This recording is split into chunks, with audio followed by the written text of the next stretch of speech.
All right. Hey, Paige. Hey, how are you? I'm great. Thank you. Thank you for coming on today. Of course, of course. Happy Monday.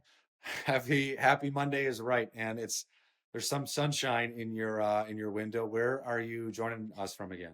Yeah, so I'm from Boston.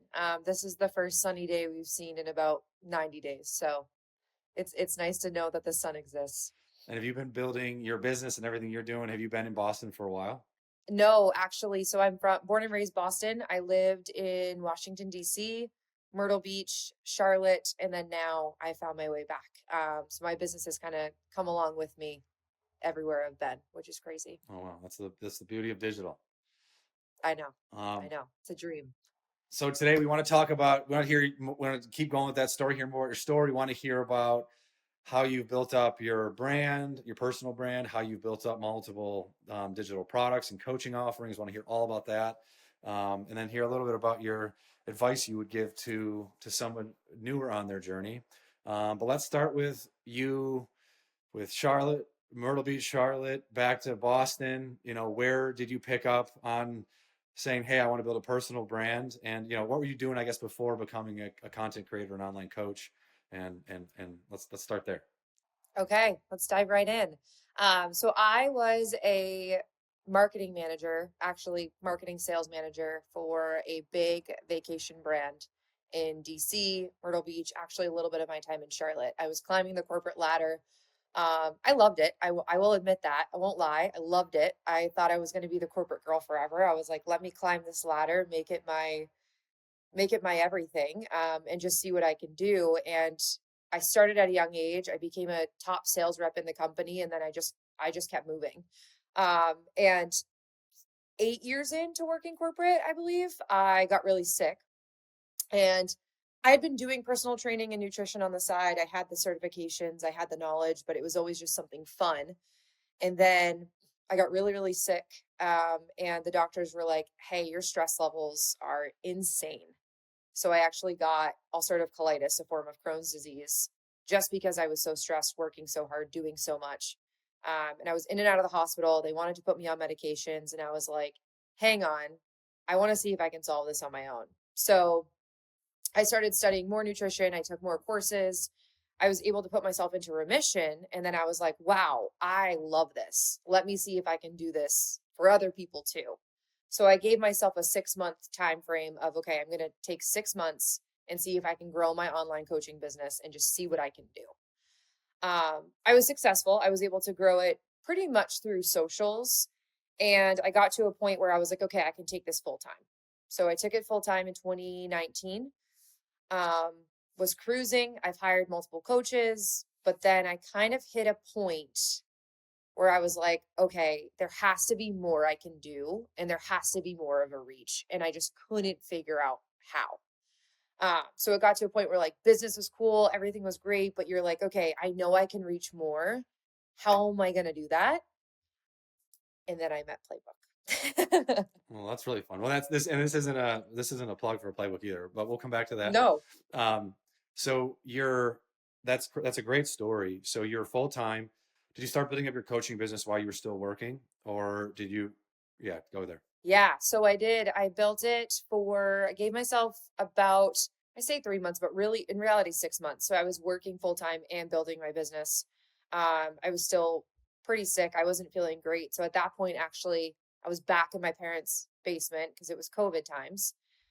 So I would work my full time job like a 9 to 5, go to the basement, work my coaching job 5 to 10. And it was just every single day, every single day. And it's funny, I almost joined another team. I was going to join a team as an assistant coach and just not even take it on my own. I was like, that's the safe route. I can join and just be someone's assistant coach. And then it was actually my dad who was like, you can do this. Just go give it a chance and like see what happens. And then 6 months later, I had 40 clients on my roster, and I was like, okay, we can do this. Gotta love dad coaching there. That's great.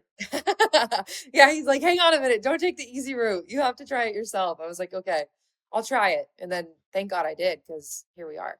Ooh, I love that one. That's a great one. Go dad. Um, I know. and then so you started. You're like, oh, I can do this. And then at some point, I'm assuming your income was it partially an income thing where you're like, hey, my income is offsetting or surpassing where I was? What gave you the confidence? Was was there a certain number? Was there something where you're just like, I can do this, I can scale this, and then you kind of built some sort of financial cushion where you're like, I'm going to leap into full time, or what was the thought process there? Yeah, it's funny because you always think, and I still do this sometimes, you always think there's a specific number or, oh, once I hit XYZ, I'll feel comfortable to do something, right? Or once I can hit a 10K month, I'll be feel comfortable to quit my job.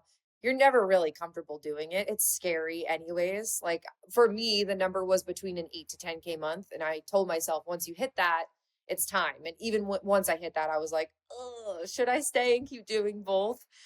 So it's never the easy choice, right? It's never like, okay, you hit that and you feel ready. And that's what I tell all new entrepreneurs is I'm like, when you make some of these decisions, it's not going to feel ready and you shouldn't. That's the whole point. But I would say it was about an 8 to 10K month where I was like, okay, if I can hit this consecutively for about 3 months at a time, then that's my go to take it. Got it. You transition where you're like, I'm going to go full time. Yeah, talk a little bit about. So then you're doing one on one, and then you start building teams. So you start adding more people. So you start ramping that up, and then really where you're what you started to say is like, hey, I want to see how far I can take this, and I just need to get in front of more people. Yeah. So I had originally gone into coaching, and this was just, I think, in a lot of people's brains when they're doing one-on-one coaching is like, hey, yes, advertise on socials, but remember you're not an influencer, so your following count doesn't matter. That was always kind of ingrained in our brains early on of, yeah, sure, go online, but also remember that you're not an influencer, following doesn't matter. It does matter when you reach the right people, and that's something that I learned a while in. I wish I had done it sooner, but I had gotten to the point where I was like, okay, my page is at 5K followers, fine, but I'm not really generating new business unless I'm taking, so much time out of my week solely just to DM cold outreach or talk to new people and hope that they'll fill out my application link. So it was either, okay, you build your socials or you focus on ad spend or a little bit of the unknown and you try a different route. But I was like, there has to be a way to monetize Instagram the correct way where you do get more followers and they do convert to sales rather than just saying, hey, I have 30K followers.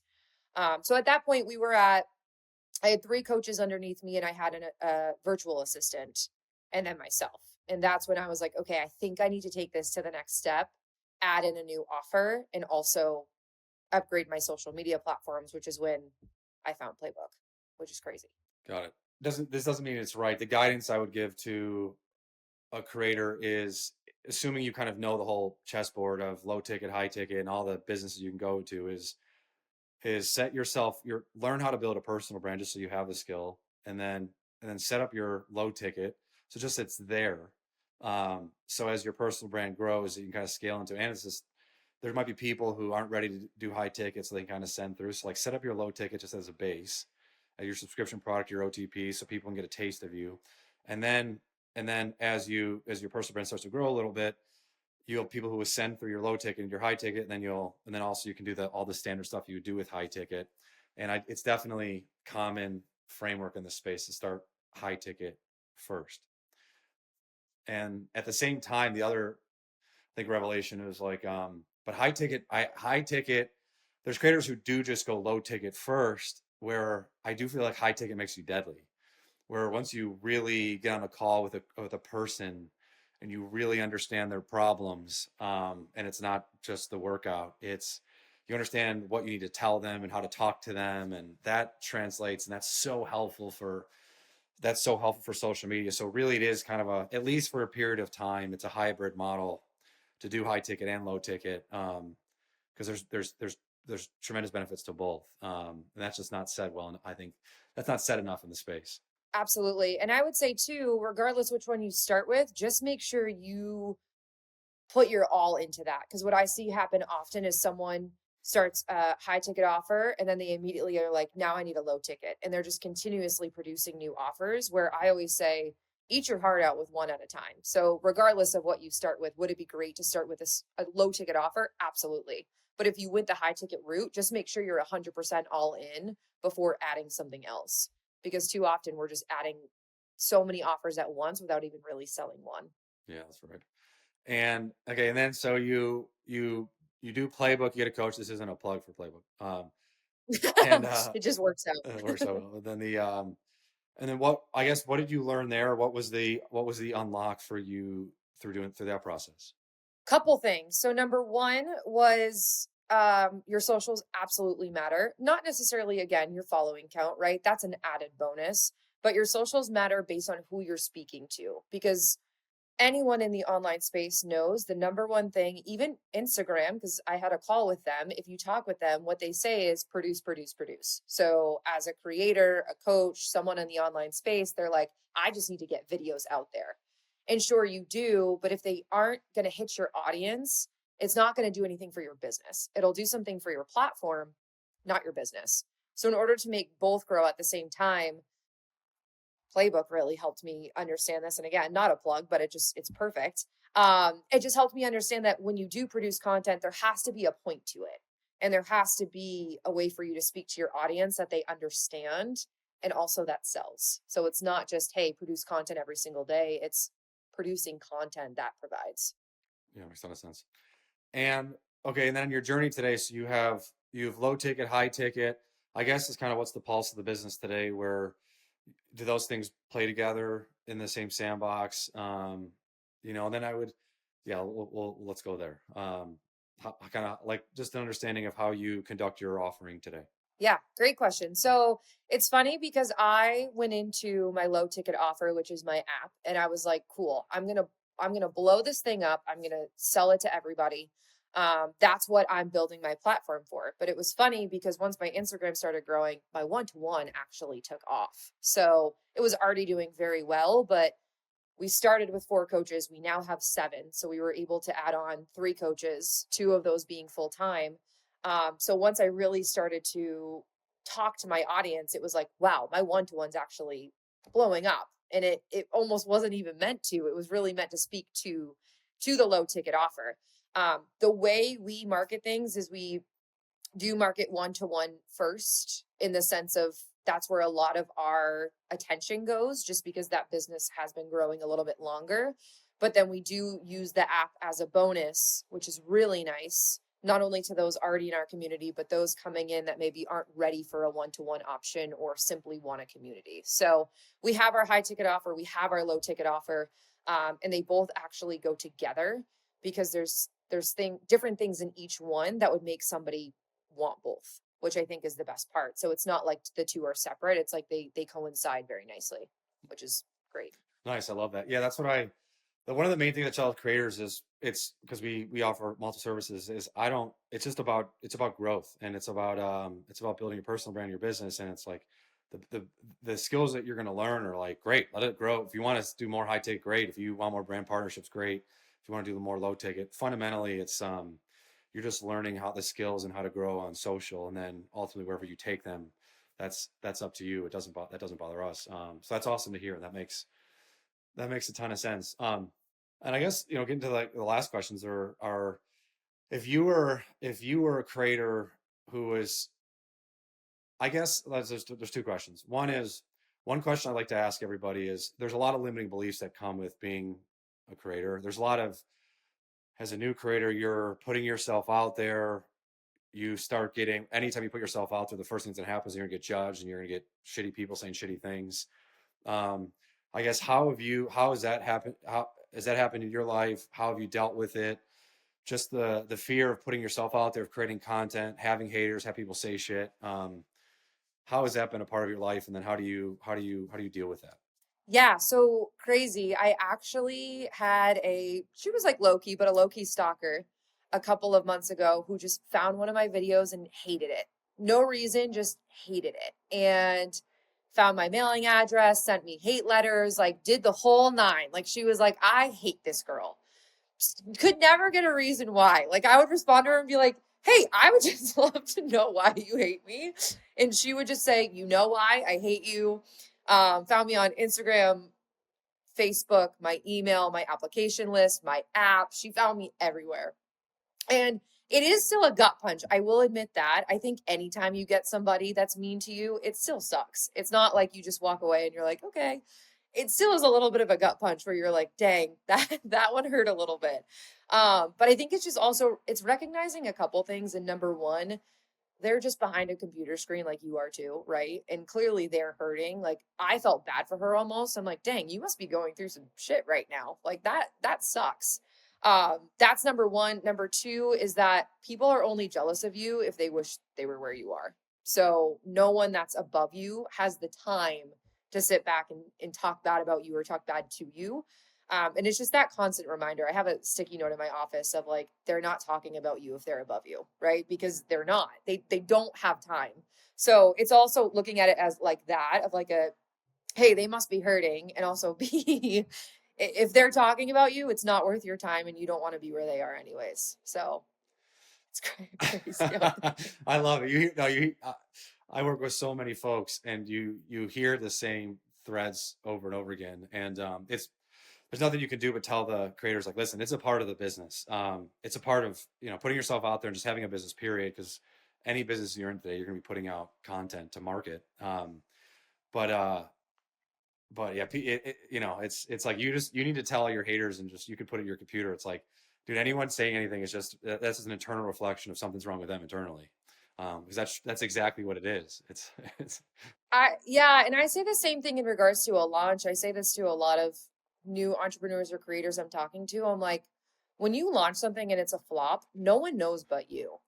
So if you launch a new low ticket offer and two people buy it, no one else knows that. So keep selling your heart out and keep, producing and keep advertising it because no one has any idea if you have two people buying or 100 except for you. So if it flops, take it as data rather than an emotional reference and realize, okay, maybe that didn't work, but it doesn't mean you stop. You keep going. And I promise you, no one knows how bad of a flop it was. I love that. I love that so much that this is something I borrowed from someone else, but part of their sales tactic is whether there's two buyers or 50 is to say phrases like, guys, so many of you have been asking me this question, and so many of you have bought this product, and their feedback has been amazing, and they have like two sales. But there's even a psychological dynamic of selling like that gets more people to buy. So It's funny you say that because I'll use that on my stories, but in a way of making fun of it. Like I'll be like, 20 of you asked me, and then I'm like, literally none of you asked me, but here it is. And then I actually get more sales that way because they're like, okay, you're honest and it's funny and you made light of the situation and you're showing me that really no one's buying. So there's just so many different ways you can take that, right? But it is the psychology behind sales of thinking everyone's buying or being honest that no one is. yeah, I'd say one of the, it's something that is a skill that gets built into you or calloused into you over time, but definitely a thread between, and it's great for everyone watching these interviews, is that anyone who starts to grow on social, you develop thick skin, and you of course had so much of that in sales, and that's why we appreciate you so much. Is that Oh yeah.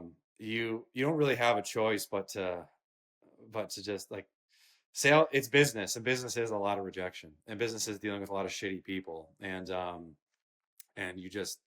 you're wearing that and understanding that every day. So you're less than, you're more mute to it. But it certainly seems that sales and your sales background has played a part into your success as a content creator. Thank you. Yeah, in such a good point. Just to go off that a bit more is you're exactly right. Is that it never ends, and people forget that for sure. Because I'll talk to somebody that's like, "Oh, I'm still getting ghosted in the DMs," and I'm like, "Yeah, that'll happen till you die, right?" I mean, no matter how far you get, no matter how big you get, no matter how successful your business is, you'll still have people be mean. You'll still have people ghost, and you'll still have people that say no, and it sucks. So it's just recognizing that those things are going to happen, but I like to collect them as data rather than get emotional. So it's like, okay, cool. That girl got really angry at this conversation. Let's see how we handled it and how we can maybe better this conversation in the future. Or, hey, that person ghosted after buying. Awesome. How was their call, right? How did the sales pitch go? Maybe where do we need to confirm a little bit more confidence? So it takes practice, but seeing those situations of getting rejected as how can I use it as data to get better? Yeah, that's awesome.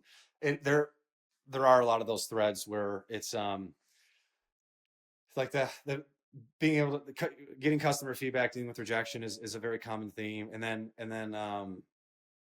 but I, Morgan, who's amazing, who works with us, she had no sales training. She was a college athlete, and then she was a barista at Starbucks, and then she took the risk, and then she came out, same sex marriage, and she got hit super hard from that. I think she went from 500,000 followers to like 300 or 200, 250. So she halved her following because of that.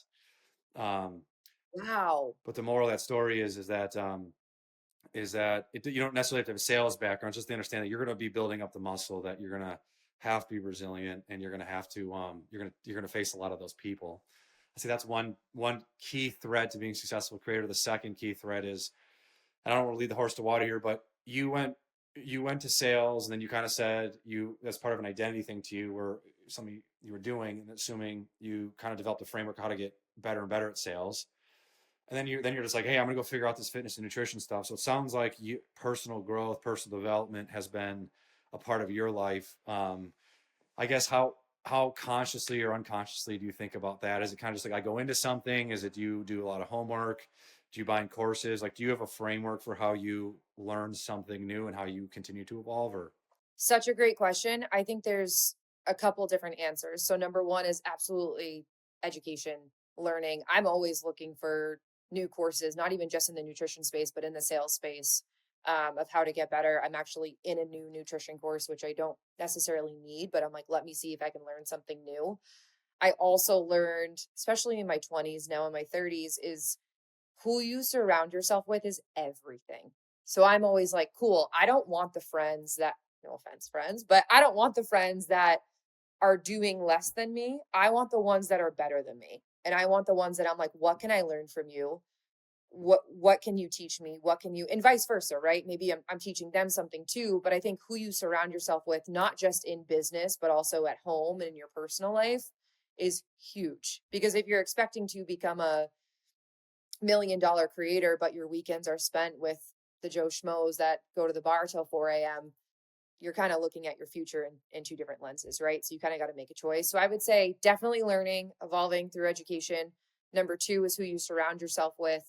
And then number three, yeah, just walking the walk and talking the talk, like making sure you're doing it for yourself too. And also self awareness that everyone can always get better and you never really reach the top of knowing your craft. yeah, yeah, I love that. That's, goes back to one of our main trainings, but it's the first thing to do as a creator is understand you're the product. And it's like, you gotta, you can be so calculated with how much you work on yourself and the things that you work on. And so whether it's changing your body, it's changing your looks, changing the way you talk, like you can continue to adjust, manipulate, and improve yourself to make yourself a better and better character on social. And that's something we strive to do, is just help creators understand how important that personal development is, to their success. Um, Absolutely. I think too, recognizing that those in the space, there's so much room for all of us. So rather than going, like, I love to in the morning, I'll scroll reels and I'm like, wow, that chick is badass. I want to study her. I want to study her product. And I'll go to her page and I'll just study. Whereas in the beginning, I'm guilty of it. I used to look and be like, wow, she has 500,000 followers. I'm never going to be that. Forget it. I need to turn my phone off. Right. So it's just almost that psychological switch of there's room for all of us. And it's so much better when we're cheering each other on and also utilizing each other of like, hey, I want to be like you. Let me study you to see how I can. yeah, that's exactly right. Yeah, yeah, I could go down that rabbit hole too, but I fully agree. I say the lesson I would give there is, through working with so many creators, you there's so much room to build a big business. And then it's there's this great guy, Rick Rubin, who's a big music producer. He's one of the legacy best music producers in the world. And but it's like there's an element where you need to look at the world through your studying, and what you said, like, I'm not going to be that chick with 500,000 followers. I'm going to take what she does really well. And then humans really crave authenticity, and the fact that it's like, it's your voice, your tone, the time you're willing to spend with me. Even when a consumer buys a one-on-one coaching product, there's some where you differentiate yourself. Is there some coaches who are like, I'm gonna like not talk to you very much, and that's fine. They can still do very well, and like that's great. There's some people who are like, that could be your edge, is that while that person has 500,000 followers, they might be really busy with 500,000 followers.